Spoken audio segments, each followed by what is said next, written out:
Аксы окуяларынын Кыргыз тарыхында өзгөчө bir орunu бар да. Анткени Аксы окуясы болбогондо 24 март 2005 жылы революциясы болмогон эмес, урдалган революция. 7 апрель 2010 жылдагы революциядагы болгон эмес.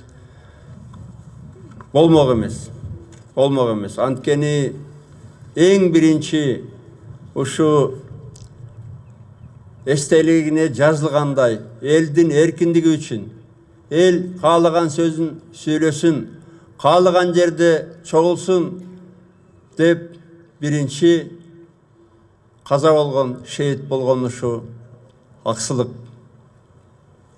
жана Шералы Назаркулов ачкачылыктан аларды колдоп өтүп кеткен билесиңер.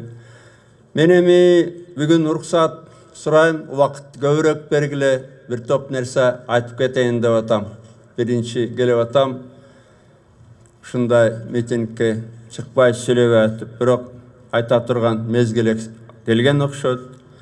Аксы, биринчиден Аксы окуясынын мындай себептери. Аксы окуясынын себептери ошо кездерде Кытай менен Кыргызстандын арасында чек ара тактоо маселеси чыккан.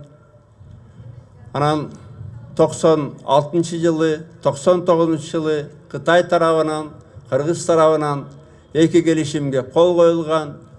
Ошо келишим менен талаш деген жерлердин 125 000 гектары Кытайга берилген. Ага кошулуп мына айтылуу Үзөңгү куш кеткен. Үзөңгү кушка Кыргыз эли өзгөчө кайгырган. Анткени Үзөңгү кушта мына 16 жылы үркүндө качкан биздин ата-бабалардын сөөктөрү жаткан. Үзөңгү кушта Совет мезгилинен бери чек арачылардын заставалары турган, бекеттери турган. Ошондуктан Үзөңгү куш мына Кыргыздын жери болуп туруп эле кетип калганына башкача bir мамиле болуп, башкача bir капачылык болуп, элибиз кайгырган. Ушунун баарын парламенттен Азимбек Бекназаров депутат болчу ачык сүйлөгөн. Ошо кездеги Акаевдин үй бүлөлүк режимин сындаган. Анан албетте бийлик азыркыларга окшоп эле Азимбектин оозун кантип жабабыз деп бир шылтоо менен кылмыш ишин козгоп, аны каматкан. Анан кийин эл көтөрүлгөн, айылдаштары көтөрүлгөн, аксылыктар көтөрүлгөн. Мына 17 жыл мурун 2002 жылы 17 мартта таладан аскерлер, куралчандар бийликтин буйругун аткарып, куралы жок карапайым элди аткан. Орусча айтканда расстрел болгон. Ошол жерден 5 киши көзүн жумган, андан тышкары ондогон жаракат алгандар бар.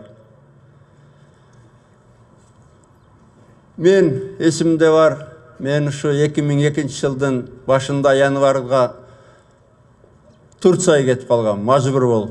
Мага деле бийлик айткан экен берин чоңдору келип, же кетесиң, же көзүңдү тазалайбыз, өлтүрөбүз деген команда бар. Анан макул дегем, рахмат деп. Ben андан аман болоюн, Турцияда бизнесим бар деп кетип калгам.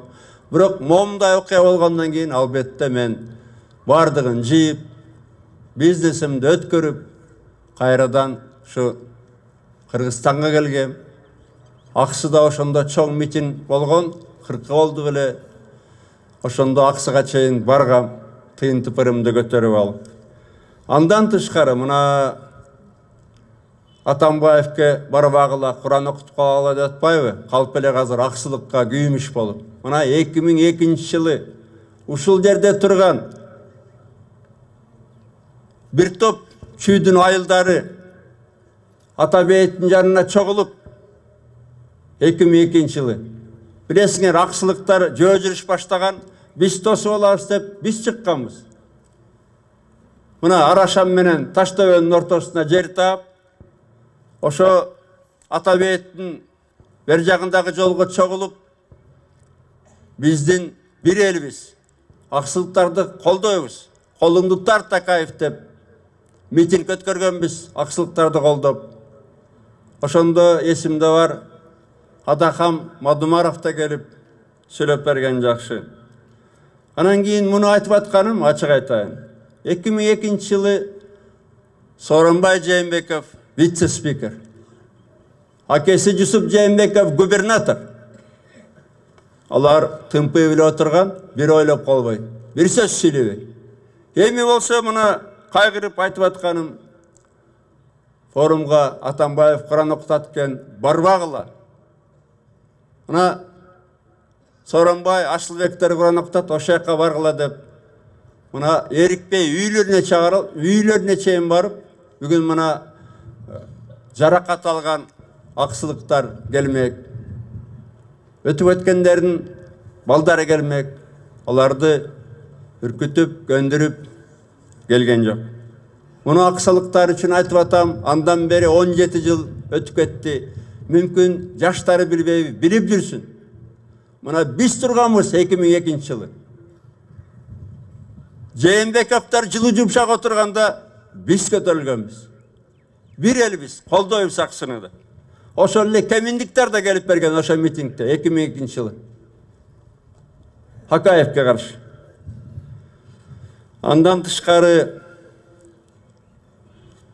бул Бакиев келгенден кийин аксылыктардын каармандыгы унутулуп баштаган. Анан 2012 жылы билесиңер, мен атайын президент катары указ чыгаргам. Аксы окуясынын 10 жылдыгын Кыргызстан, бүт Кыргызстандын деңгээлинде өткөрөлүктү. Андан тышкары бир нерсе айтайын, билбейсиңер, аксылыктар да билбейт. Мына Ак үйдүн жанында турган эстеликте биринчи долбоор боюнча жалаң гана 7 апрель деп жазылмак.